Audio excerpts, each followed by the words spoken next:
Okay, so in this video, I'm going to be ranking the worst pro wrestling debuts in the history of. I'm going to be ranking the worst pro wrestling debuts in the history of mankind. So, if you like videos like this, leave a like and subscribe. Videos uploaded weekly. Let's begin. Mankind's debut wasn't that bad, but and we're going to leave him off the list.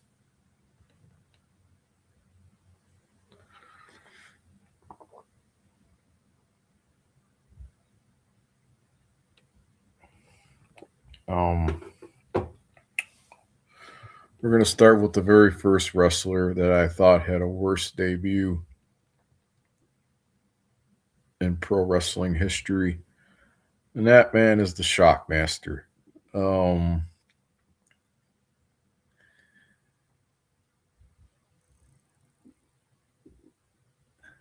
he was introduced as Sting's partner for War Games. Um, the whole entire thing when he jumped through the wall and his helmet fell off, I find to be hilarious. Um, it was embarrassing though, you know. And I always thought that Ole Anderson did the voice very well for the Shockmaster. Um, so not only was it embarrassing, but it was the worst debut ever. So so he's number one on my list. Number two is the Gobbledygooker. Um, he made his debut at the Survivor Series in 1990. Um, if anybody, the Gobbledygooker was portrayed by Hector Guerrero, and I never really knew that until somebody told me. Um,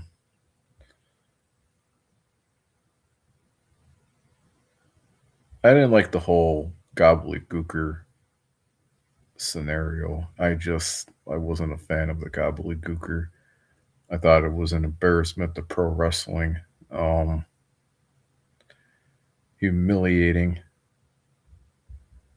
So this guy's number two on my list. Number three, fake Razor Ramon, fake Diesel. Um, when they brought them in '96, I don't know if they got sued for that or not. I have no idea. Um, because I thought the whole thing was dumb. Um, the the audience wasn't really all for it. They got a poor reaction. Um, they made the company look bad. That was the problem. So they weren't really on TV that long. Eventually, they would be faded out. But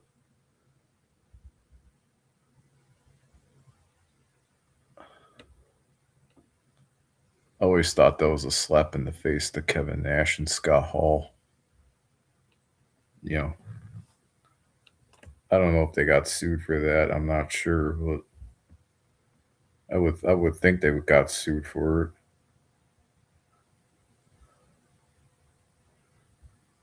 Next one's Diamond Dallas Page. So WWE brought him in as a stalker type of character. I mean, he got a really good, massive crowd reaction, but the way they debuted him was horribly wrong. He had a bad debut with WWE. Um,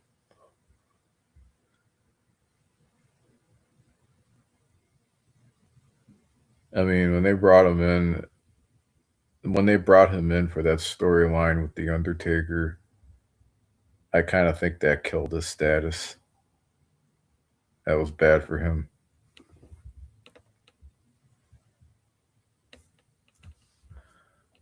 Next one on my list is Santam Singh. Um, in All Elite Wrestling. Now his debut was worse. Um,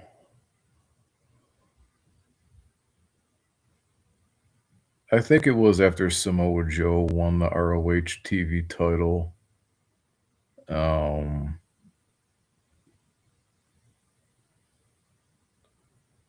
he had a good crowd reaction. Um,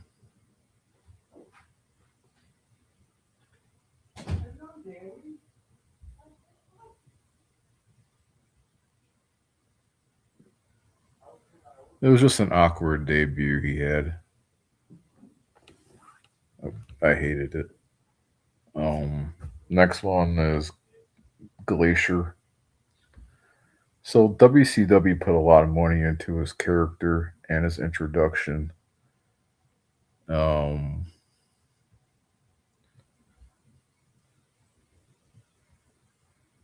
they spent hundreds of thousands of dollars on his video game like character.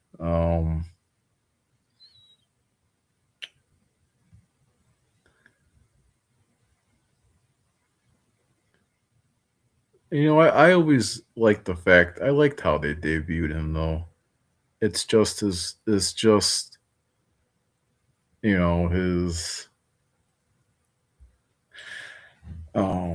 he just had a worse debut, and they tried to like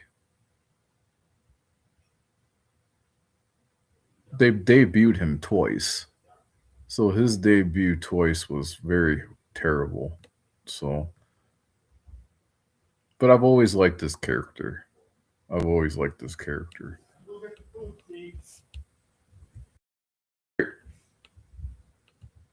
Um, Next one is Tito Ortiz. He was brought into TNA Wrestling with the hope that his MMA career would give him a boost and make him look like a killer.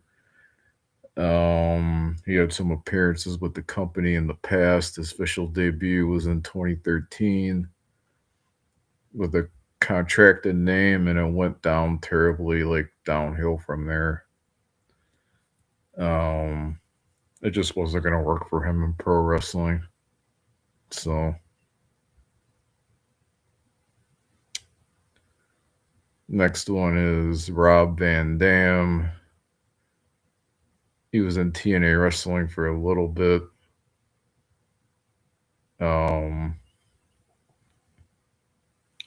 I think the company completely fucked up his debut. He didn't have a really good reception, so they kind of screwed that up. Now, the next one is the Ultimate Warrior. I mean, when he didn't really get a good reaction when he made his debut on Nitro, it wasn't really a great reaction, and people know he was going to appear on that episode. Um, Even though he didn't get a good crowd reaction, he had probably one of the best debuts in company history. Um,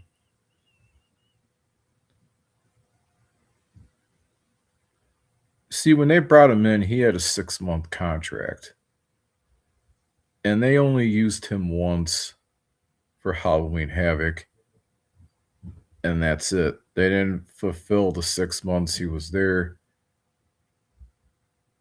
Um, he was only there, I think, maybe 3 months. I'm not sure. But they only used him for Halloween Havoc, and after Halloween Havoc, he disappeared. He actually, I think he said one in one of his interviews that, a promoter paid for his plane ticket to go to Kansas City for an episode of Nitro, and no one expected him to show up. So Hogan went up to him and said, "You've really fucked up everything."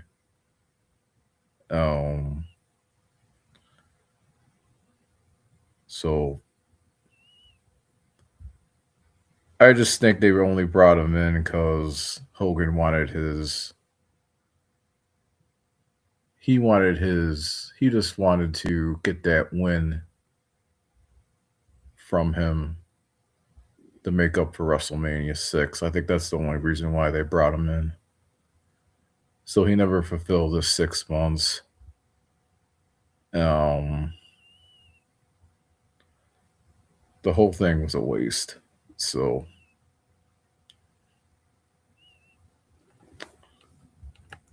I don't know if they paid him for the remainder of his contract. I'm not sure.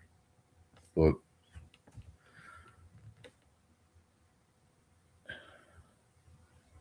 I knew WCW wasn't going to work for him because he was always a WWE guy. So the next one is the Yeti character. He was they turned him into this mummy-like character wrapped in toilet paper. The whole thing was fucking stupid. Fucking stupid. I think WCW created this character on purpose just to ruin his image. I mean, the whole mummy character made no fucking sense at all. One of the worst characters in pro wrestling history. And last but not least, did I already say Diamond Dallas Page? I think I left out somebody else. I already talked about him.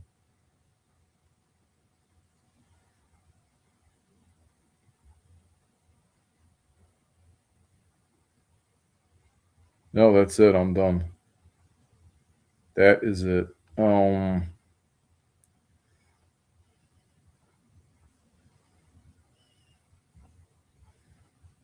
Yeah, I'm done. That's it. So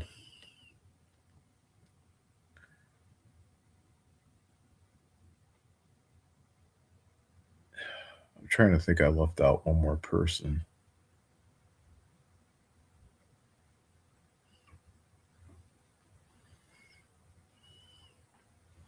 I hated the Repo Man character. Oh my god, that was embarrassing.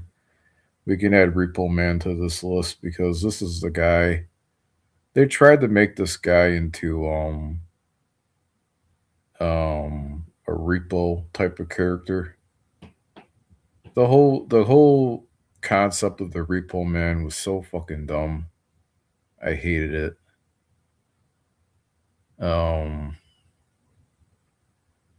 One of the worst presentations in wrestling history as far as I'm concerned. So I hated the Repo Man.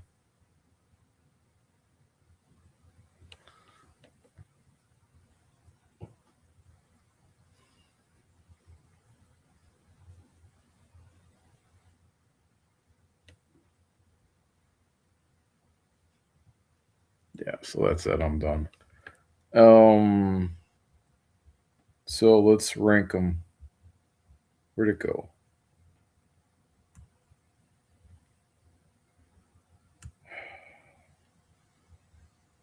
I gotta pull it up again.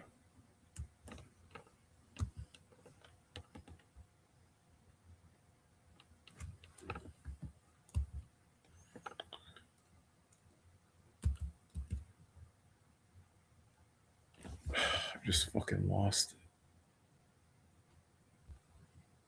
Here it is. I just ordered an Novo Intercontinental title, by the way.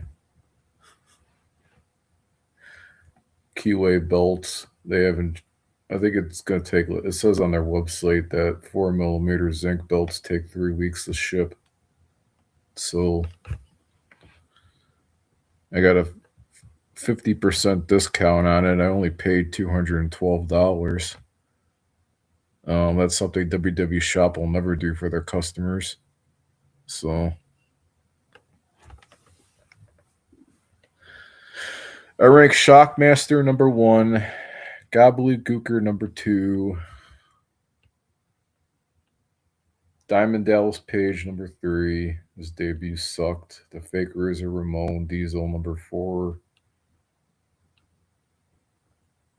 Santem Singh is number 5 as far as worst pro wrestling debuts go. Glacier is 6. Tito Ortiz is 7. Rob Van Dam is 8. Ultimate Warrior is 9. And the Yeti is number 10. The whole Yeti and the toilet paper thing wasn't going to work for pro wrestling, so I think he was one and done. He only made his debut at Halloween Havoc and then he disappeared. So, what a gay character Eric Bischoff came up with. So yeah, I'm done. So those are my top 10 worst pro wrestling debuts, and if you thought I did a good job on this video, leave a like and I'll catch you guys later. Expect the Oval Intercontinental unboxing review coming up in 3 weeks. It might even take 2 weeks to make. I don't know, but I'll catch you guys later.